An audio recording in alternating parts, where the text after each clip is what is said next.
Assalamualaikum warahmatullahi wabarakatuh. Nama saya Magrid Prisca Juwita.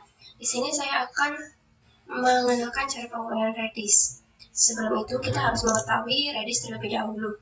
Di sini di web radis.io kita bisa mengetahui bahwa Redis adalah sebuah open source. Struktur data yang ditempatkan di memori digunakan sebagai database, cache, dan message broker. Redis mendukung struktur data seperti string, sets, hash, list, dan juga stored set. Sama seperti cache, setiap key diisi oleh value. Tapi, kelebihannya, Redis bisa digunakan untuk melakukan operasi dari value tersebut.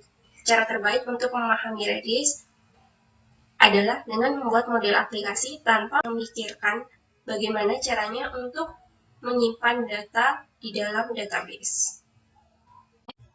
Setelah kita mengetahui apa itu Redis, kita bisa mulai melihat komen-komen apa saja yang bisa digunakan di Redis.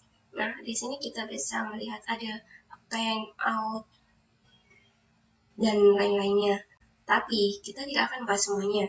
Yang pertama yang kita bahas adalah case.